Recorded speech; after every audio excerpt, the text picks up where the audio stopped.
Hello viewers, সবাইকে স্বাগতম। আজকের ভিডিওতে আমরা দেখব কিভাবে আপনারা যে কোনো ছবিকে খুব সহজে পাসপোর্ট সাইজের ছবিতে রূপান্তরিত করতে পারেন। এই জন্য প্রথমে আমরা অ্যাডোবি ফটোশপ সফটওয়্যারটি ওপেন করে নেব। অ্যাডোবি ফটোশপ ওপেন করার পর এখন আমরা যে ছবিকে পাসপোর্ট সাইজের ছবিতে রূপান্তরিত করতে চাই ওই ছবিটা এখানে নিয়ে আসব। এই জন্য ফাইল মেনুতে যাব, ফাইল মেনুতে গিয়ে ওপেনে ক্লিক করব। ওপেনে ক্লিক করার পর আমি এখানে একটা ছবি নিয়ে আগেই সিলেক্ট করে রাখছি, এই ছবিটা এখানে নিয়ে আসলাম। এই ছবিটাকে এখন পাসপোর্ট সাইজের ছবিতে রূপান্তরিত করব। এই জন্য প্রথমত আমাদেরকে এটা সাইজটা আগে নির্ধারণ করতে হবে। এটাকে ক্রপ করে ছোটো করে নিতে হবে। তারপর এটার ব্যাকগ্রাউন্ড কালার যেটা আছে ওই ব্যাকগ্রাউন্ডটা চেঞ্জ করে এক কালার দিতে হবে। প্রথমত আমরা এটাকে ক্রপ করব। ক্রপ করার জন্য এখানে ক্রপ টুলে ক্লিক করব। ক্রপ টুলে ক্লিক করার পর এখানে আমরা সাইজটা নির্ধারণ করে দিব। এটা ইচ্ছে করলে আমরা এখানে মিলিমিটারে দিতে পারি, ইঞ্চিতে দিতে পারি। আর যদি আমরা এখানে মিলিমিটারে দিই তাহলে সেক্ষেত্রে দিতে হবে 45 মিলিমিটার এবং 55 মিলিমিটার, অর্থাৎ ওয়াইড দিতে হবে 45 মিলিমিটার এবং হাইট দিতে হবে 55 মিলিমিটার। দেওয়ার পর আমরা ছবিটার যতটুকু রাখতে চাই সেটাকে এখানে ক্রপ করে এটা নিয়ে আসব।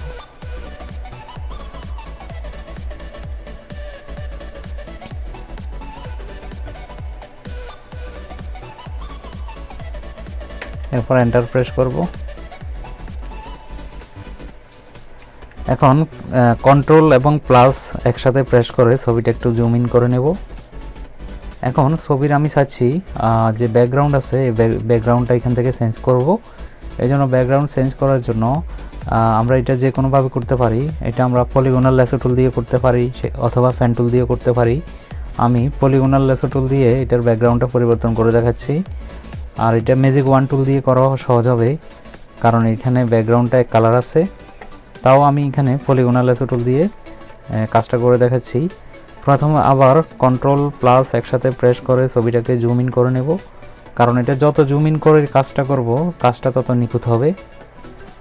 এখন আমি পলিগোনাল ল্যাসো টুল দিয়ে ছবির ব্যাকগ্রাউন্ডটাকে আলাদা করে নিচ্ছি। এখন নিচের দিকে নামানোর জন্য কিবোর্ডের স্পেস কি যখন চাপ দেব তখন এখানে একটা হাত আসবে। মাউসের লেফট বাটনে ক্লিক করে রেখে এভাবে টান দিলেই নিচের দিকে টান দিলে ছবিটা নিচের দিকে নামবে।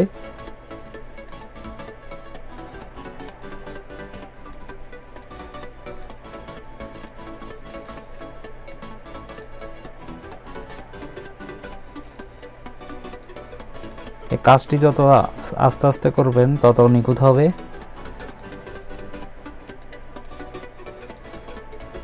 এই জন্য এটি সময় নিয়ে করার চেষ্টা করবেন।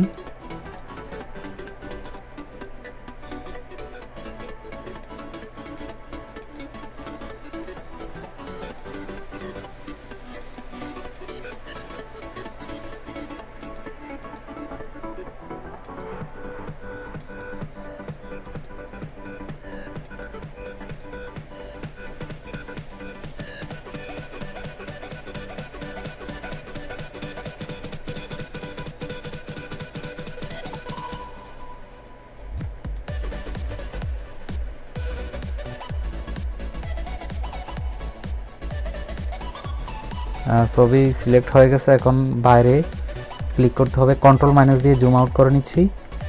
জুম আউট করে বাইরে এভাবে ক্লিক করে সিলেক্ট করতে হবে। এরপর আমি আগে যেখান থেকে শুরু করেছি ওখানে এটা আগেরটার সাথে মিলিয়ে দিতে হবে। এখন আমি ব্যাকগ্রাউন্ড কালার হিসেবে যে কালারটি দিতে চাই সেক্ষেত্রে আমি এখানে ব্যাকগ্রাউন্ড কালারে গিয়ে ওই কালারটি এখানে সিলেক্ট করে দিলাম।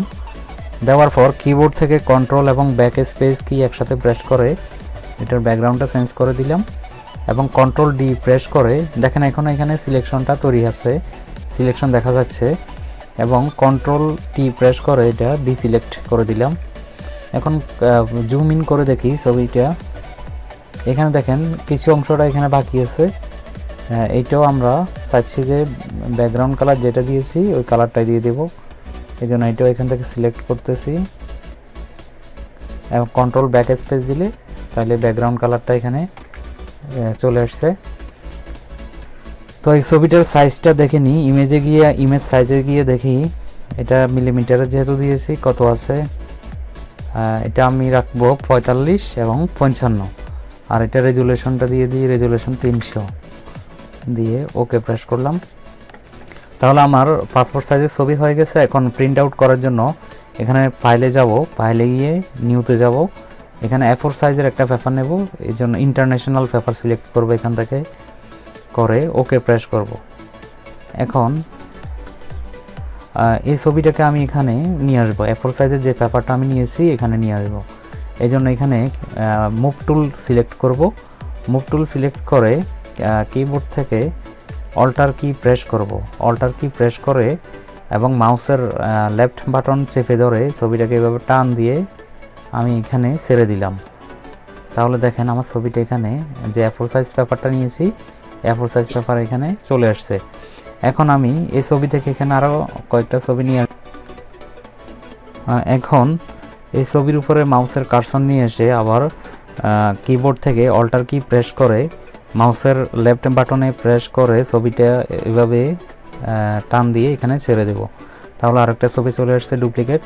আবার কপি করব, কপি করে ছেড়ে দেব, আবার এটাকে কপি করে ছেড়ে দিলাম। তাহলে এখানে 4টা ছবি চলে আসছে। এভাবে খুব সহজেই যে কোনো ছবিকে আপনারা পাসপোর্ট সাইজের ছবিতে রূপান্তর করতে পারেন। সবাইকে ধন্যবাদ।